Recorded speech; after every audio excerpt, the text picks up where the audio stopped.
Hey everybody, it's Party Elite with another episode of Total Breakdown. In today's battle, we see Elephant lead Bretonnia against the Vampire Counts, led by a general whose name I can't even come close to saying, and that can't be lead speak because he uses 7s as well as a T, so I'm open to suggestions. Now, Bretonnia comes in with the Fey Enchantress on her unicorn, bringing the Blessing of the Lady, Aura of the Lady, Mist of the Lady, Life Bloom, Awakening of the Wood, Earthblood, Shield of Thorns, Arcane Conduit, and Favor of the Fey. A unit of Spearmen at Arms and a unit of Spearmen at Arms with shields are ranked up to rank 1 and come in with a unit of Men at Arms with pole arms to help combat enemy large units. 2 units of Battle Pilgrims can cause a fair amount of damage when Frenzy is active, and the Grail Relique is a great pick to maintain leadership and combat psychological effects, always a good pick, especially against armies like Vampire Counts. 3 units of Foot Squires will bring in the armor-piercing anti-infantry capabilities, while the 2 units of Peasant Bowmen with fire arrows will provide range support and cause extra damage to units with regeneration. Again, an excellent pick against an army like the Vampire Counts.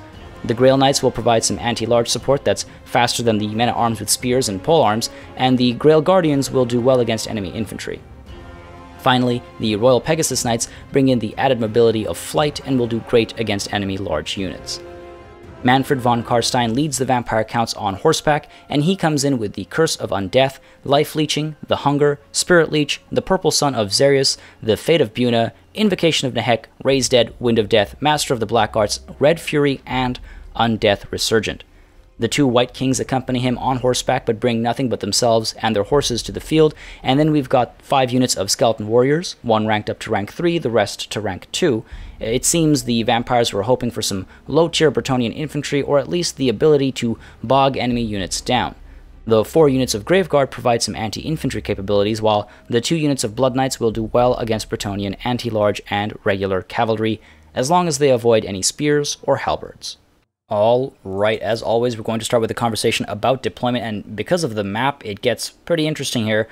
First things first, though, we are going to discuss Bretonnia. Now, the front line consists of these Foot Squires as well as the Men-at-Arms with polearms, so you've got a mix of armor-piercing anti-large and armor-piercing anti-infantry. I think the thought there was if the Vampire Counts come in with a regular charge of, Graveguard and then follow it up with some Crypt Horrors, we do have some anti-large already present here, and that is a very common maneuver we see from the Vampire Counts, so that might be the thought there with this front line.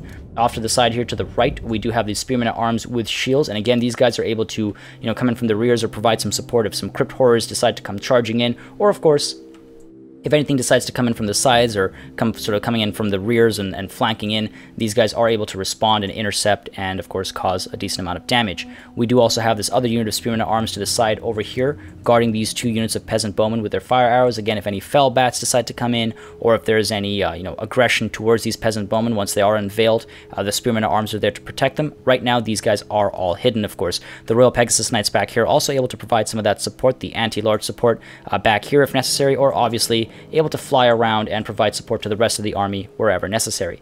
Right behind the front line, we also had the Grail Relique, of course, providing that morale support as well as the immunity to psychology, and then we did have the Battle Pilgrims on either flank with the Grail Guardians in the center. Now, these guys able to charge in through the front line or come in from the sides or the rears if necessary, again, able to provide that extra support, the extra damage through frenzy or, of course, being anti-infantry and cause that morale damage as well. Now, I would suggest putting the Grail Guardians off to the side, because that way they are completely clear to come in from the side or the rear, and it's just helpful to do that because rather than just causing physical damage, coming in from the sides and the rears causes morale damage as well, and quite a bit of it too. The Fey Enchantress has been left behind back here as Bretonnia pushes forward, but she was deployed in sort of the central location with the army, of course, again, trying to provide that support through magic and, of course, her mere presence. Now, all the way off to the side here, we have this unit of Grail Knights tucked away, hidden in the woods for now, able to provide some support. If any flanking maneuvers come in from the Vampire Counts to come in from the side here, these guys would be able to respond and intercept or, get a rear charge, and so decent placement there. They are currently hidden. Now, let's take a look at the Vampire Counts, and you'll see there's already some movement as these units of Blood Knights, the White Kings, and Manfred, they were initially deployed over here, but they have now made their way up the ramp because, of course, they do need to get up the ramp at one point. So they've pushed up, and meanwhile, the main army over here was deployed as a front line of skeleton warriors, and then right behind them all of the grave guards. So a pretty simple deployment overall. These guys can dive in and provide support wherever necessary, or of course come in from the sides, provide that sort of flanking support, and push in from the rears if the opportunity presents itself. However, on a map like this, that can be pretty rare because the entry points for the aggressor here, for the Vampire Counts, are pretty narrow. There's no real room to come in from the flanks on a ramp such as this. So the Vampire Counts really need to take advantage of this rear entry point and charge up the ramp here. And yes, it'll take a long time with such slow units, but that's really the biggest opening on that the Vampire Counts have against Bretonnia.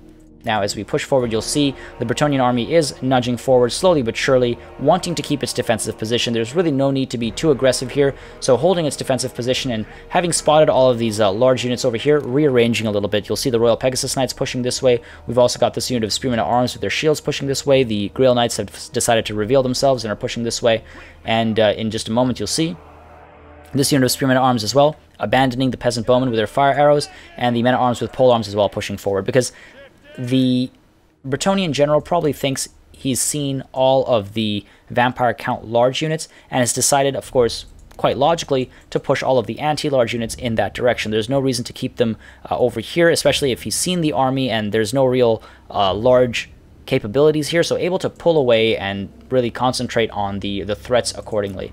So as they push aside, you'll see mingling a little bit with some of these other units and causing a little bit of bumping and grinding. Again, it's just better to sort of micromanage those movements because this can really slow your army down. But you'll see at the same time over here, the foot squires are being pushed into clog this choke point over here and try and prevent any entry. We also have the Grail Relique pushing forward here, again, trying to provide that support to what will eventually be the front line. The Battle Pilgrims as well, pushing forward, again, able to come in from the sides, just tuck in from the sides here, or pushing from the front as well to try and cause that extra damage through frenzy, etc. And over here you'll see Manfred is pushing up. He has left the Blood Knights and the White Kings behind, so a little risky there, and the Pegasus Knights could really dive in and cause a lot of hurt right now, but of course Manfred pulls back into some safety as all of these anti-large units are pushing forward. Now, while all this is happening, it's pretty clear that Bretonnia is not trying to be aggressive. Now, the Vampire Counts can't see the Peasant Bowmen. They are still hidden, but a lot of patience here to not actually start opening fire early on. Of course, the Vampire Counts can't see that, but seeing everything else that's going on, it's pretty clear that Bretonnia has no intent to be aggressive, which means the Vampire Counts have plenty of time to split this contingent in half and pull half of it around this ramp, around this hill here to the ramp for some rear access, and that would make a very big difference to the battle, because at this point, Bretonnia is fighting on two fronts, yes, but one front is just a handful of cavalry units, and the other front is extremely narrow. There is a literal funnel here that all of the units have to push through, and these foot squires are guarding it alongside the Battle Pilgrims, and there's a Grail Relique there as well. So Bretonnia really isn't worried about either front, whereas if some of these units had just come in from the rear here, that would be a cause for concern, because some of these units would have to be pulled back to provide some protection, and that way that would weaken this front, and it just overall can cause a collapse. But you'll see as the foot squires nudge forward ever so slightly back here, these guys are sort of chilling, not really doing anything, relaxing a little bit, and so for some reason, these men-at-arms, these Spearmen at Arms, and these Spearmen at Arms here as well, just pulling back ever so slightly. Not sure why. They could have stayed up front and stayed aggressive, and meanwhile over here you'll see a little bit of clever play. These Skeleton Warriors push forward, and as soon as the foot squires charge, these Skeleton Warriors decide to pull back, and I think the plan there was to try and bait these guys further down the ramp so that a couple of gaps formed and maybe some of these Graveguard or some of these Skeleton Warriors would be able to sneak past. Unfortunately, that only works if you've distracted the enemy general. If these Blood Knights had crept up, and if Manfred and the White Kings and all were causing a lot of havoc back here, then it's very possible that the Bretonnian general would have given that charge command and then forgotten about these troops, assumed the engagement took place somewhere over here and that he was safe because he was too busy managing the engagement over here. But because these guys are back there, the Bretonnian general is able to simply focus here and micromanage. So again, just a little bit of better micromanagement from the Vampire Counts would have made a pretty big difference here. Now, Manfred does slowly creep up as these guys fall back. The foot squires again holding their ground here, holding that defensive position. Manfred pushes up, the Blood Knights push up as well, and again just able to go in and shut this down with all of these anti-large units, able to shut that down. And Manfred, you'll see, pushes to the side here now, and sort of trying to get into position. I think we're all familiar with what he's going to try and do.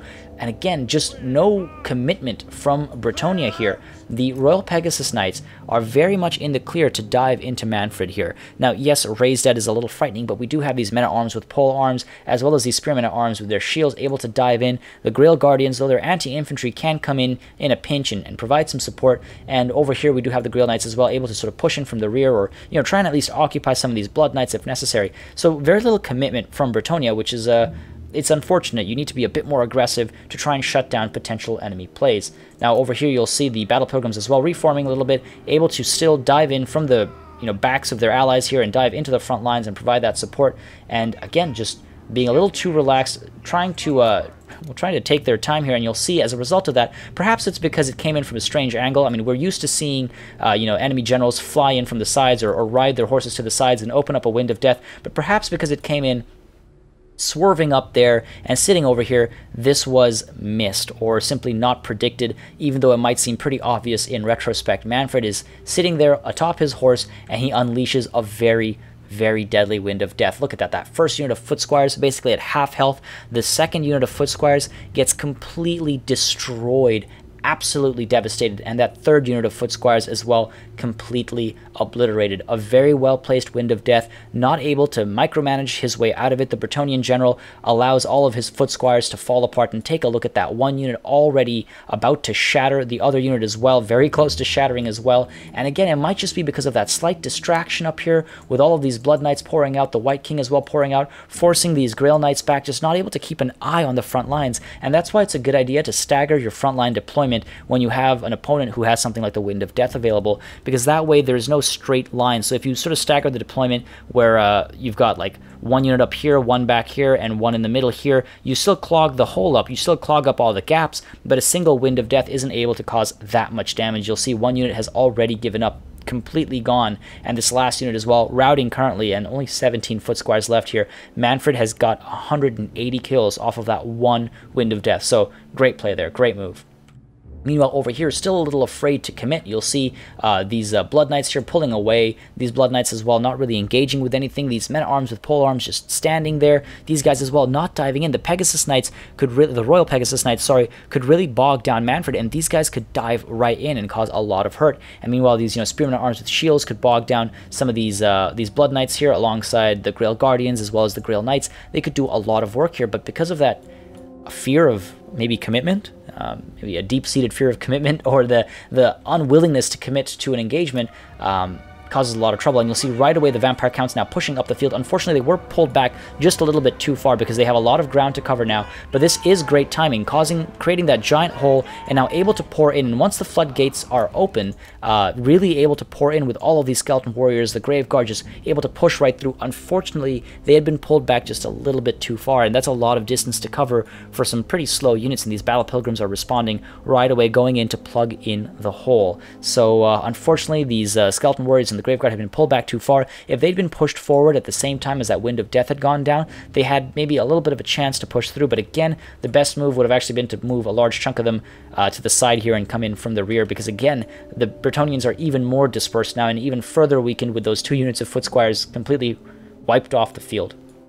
Now over here you'll see the Pegasus Knights continue to give chase to Manfred von Karstein there, but he's just tucking away, getting into the safety of his Blood Knights, and now the front lines do collide. The Skeleton Warriors come diving in, one at a time, diving into all of these frontline units here. An Awakening of the Wood does go down, doesn't do too much damage, but it does activate Life Bloom, and it also slows down some of these charges, which can obviously cause some reduced charge bonuses and things like that, reduced impact damage rather. So Awakening of the Wood does go down, causes very little damage, but of course the Life Bloom keeping some of these units in a better state of health. Apart from that though, the Peasant Bowmen now also opening fire, getting some shots into these massive clumps, and the Battle Pilgrims as well diving in to cause as much damage as possible. So you'll see here we do also have Shield of Thorns going down, again just trying to provide that extra support. This entire front line will now have much better weapon damage, so great great cast there to try and take care of the frontline engagement ASAP. Meanwhile, back here, you'll see these Blood Knights just sort of pulling away while the two White Kings are engaged with the Spearmen at Arms, the Men at Arms with Pole Arms, and the Grail Knights.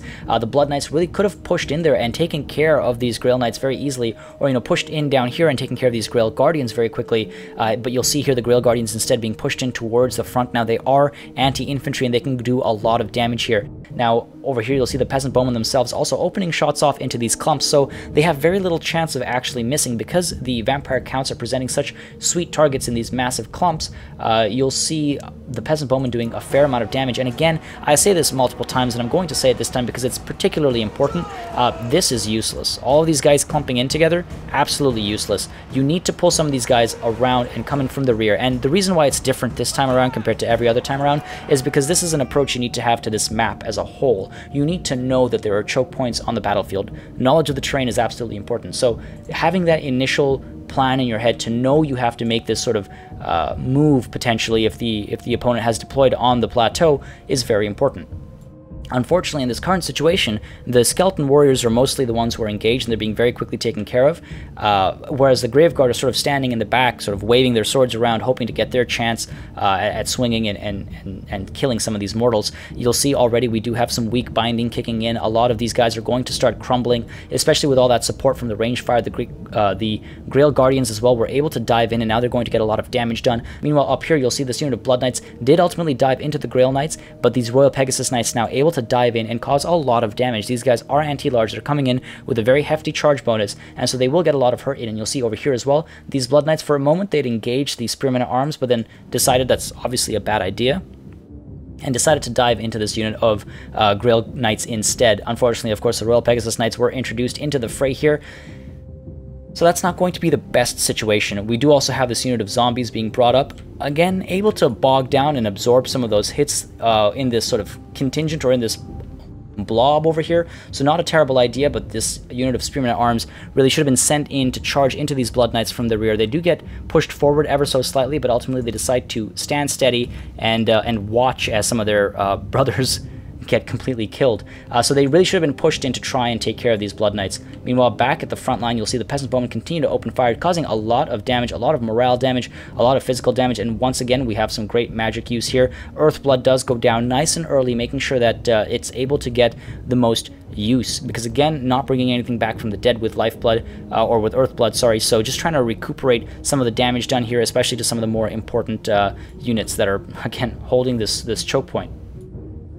Back here, you'll see Invocation of Nehek does go down, trying to keep, again, some high-tier Vampire Count units alive. These Blood Knights are taking a lot of damage. They're in a very, very rough situation. This unit of Blood Knights as well, pretty soon they will be in a pretty tight spot as well. So good use of Invocation of Nehek. They're trying to keep those guys alive. And meanwhile, Manfred is still back here. He should have been sent in to engage the Fey Enchantress, try and shut her down, get rid of that magic, get rid of her, Mist of the Lady capability, and of course cause that leadership damage. I will say, however, she is, I think, a little bit too far back to actually get the Mist of the Lady's effect on the enemy. As you can see, if she was literally just a couple of feet further up ahead, if she was just up over here, the Mist of the Lady would be causing trickle damage to a bunch of these units. So that's a good thing to keep in mind as well when you have that sort of an effect that can cause damage. So should have been pushed a little bit further ahead.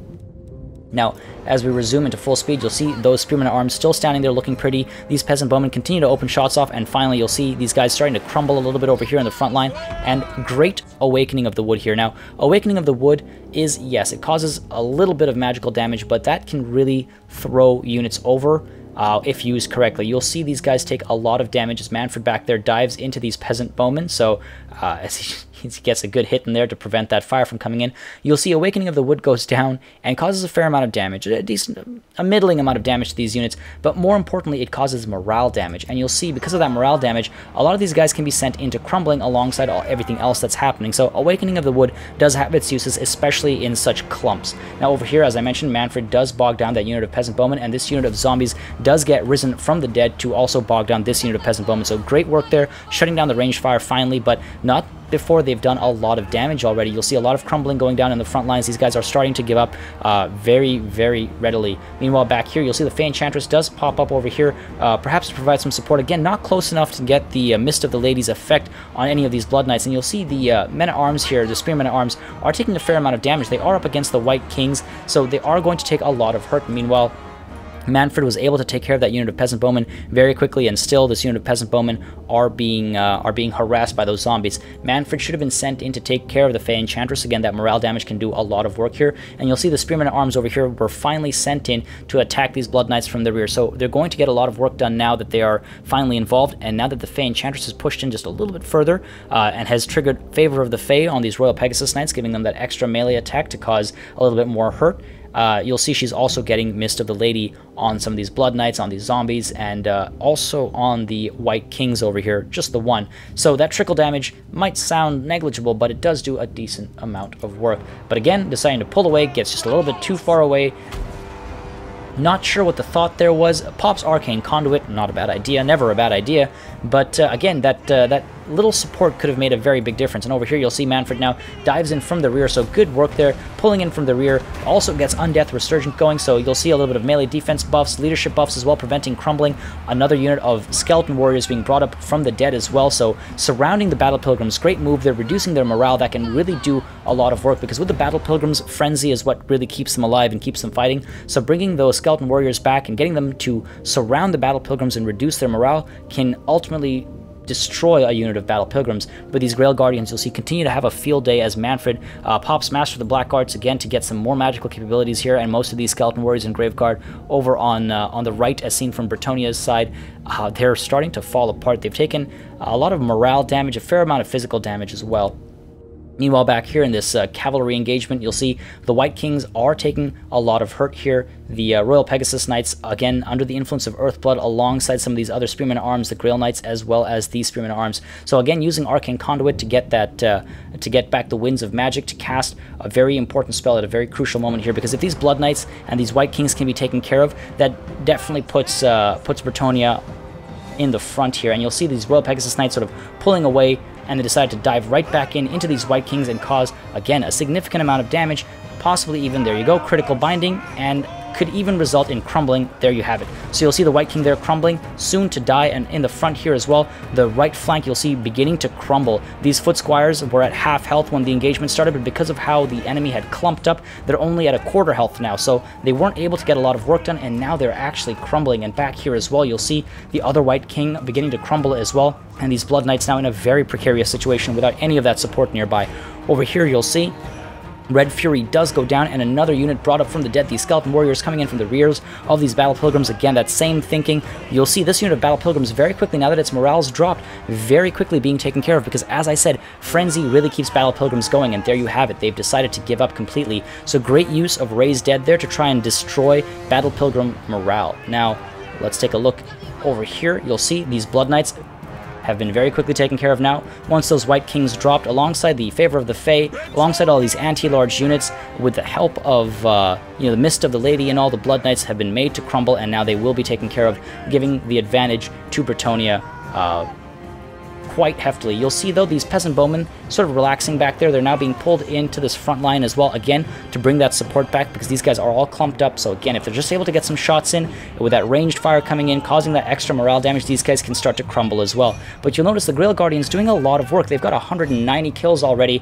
That number is racking up every second. Very easy to get a lot of work done here. And you'll see the Royal Pegasus Knights here diving in, trying to hurt, it looks like, Manfred there, doing a decent amount of work there. I would have actually advised pulling around the rest of the army and coming in from the rear. A rear charge on some of these Skeleton Warriors right now would have completely destroyed them. They would be crumbling instantaneously, possibly even disintegrating. And you'll see here as well, the Grail Knights decide to dive in from the front, potentially into Manfred. That leadership damage is not a bad idea, but I think a rear charge, again, with the Royal Pegasus Knights, who also have the Favor of the Fey on them currently, a rear charge would have just completely obliterated this this half of the Vampire Count army. You will notice another unit of zombies does get pulled up. A little too late, though. The charges have already got in, but now the zombies will be able to bog down some of these units. But the Peasant Bowmen over here with their fire arrows, dropping those arrows into the Graveguard and the Skeleton Warriors that are tucked away on the right flank, again, as seen from the Bretonnian perspective. The Foot Squires finally taken care of. Ultimately, they are on their way out. Still not completely destroyed, but on their way out. But the flaming arrows will take their place in causing some damage here. And you'll notice these men-at-arms with pole arms, as well as these spearmen-at-arms, sort of pushing in to try and plug that gap in. But these guys really should have been pushed in at this point to try and shut down, these Peasant Bowmen, or try and scare these guys off when they're low on morale. Unfortunately, they stay sort of bogged in there, engaged against these Grail Guardians, engaged against the Battle Pilgrims there, and just not doing enough work. And you'll see the Royal Pegasus Knights ultimately able to come in from the rear, and you'll see a bunch of these units start crumbling, begin to completely shatter and disintegrate. So great play there. These guys are fully surrounded, a lot of work being done, and again, the Peasant Bowmen, both units now firing into this clump here, getting a lot of work done before these guys are able to get anything in the form of offensive capabilities. These guys do push in and they intercept these Spearmen at Arms as well as this Men at Arms with Polearms unit, but unfortunately they are surrounded and outnumbered and being shot at by flaming arrows. At this point though, the Peasant Bowmen should have been firing at this unit of Graveguard here. They still have a lot of health left, so they could be taken care of, and this unit of Foot Squires really should have been pulled back into combat. But apart from that, the Grail Reliquae should have been sent in, as well as the Fey Enchantress, because again, I think just a little bit too far for the Mist of the Lady to hit anything but Manfred, but that's enough to do the trick. Manfred does die, and there you have it. A Pyrrhic victory for Bretonnia. Now, a successful Wind of Death can often cause some serious overconfidence. Destroying 2 units of Foot Squires and maiming the 3rd probably gave the Vampire Counts too much perceived momentum and confidence, not realizing the strength of Battle Pilgrims alongside a Grail Reliquae. This really is a battlefield where terrain plays a huge role. Rather than approaching from multiple sides, the Vampire Counts allowed their large army, their numerically superior army, to get stuck in a choke point and cut down one at a time. It's very important to be aware of the environment, of the terrain, and use that to your advantage. If a small Vampire Count contingent had been sent in from the rear, coming from the backs of the Bretonnian army, it could very well have gone the way of the Vampire Counts. As always, guys, make sure you subscribe to this channel for more Total War content and keep sending in those battle replays. I've said it before, I think it's one of the best ways to learn, and it's always nice to see some great battles from the community. Thank you very much for watching, and I'll see you on the battlefield.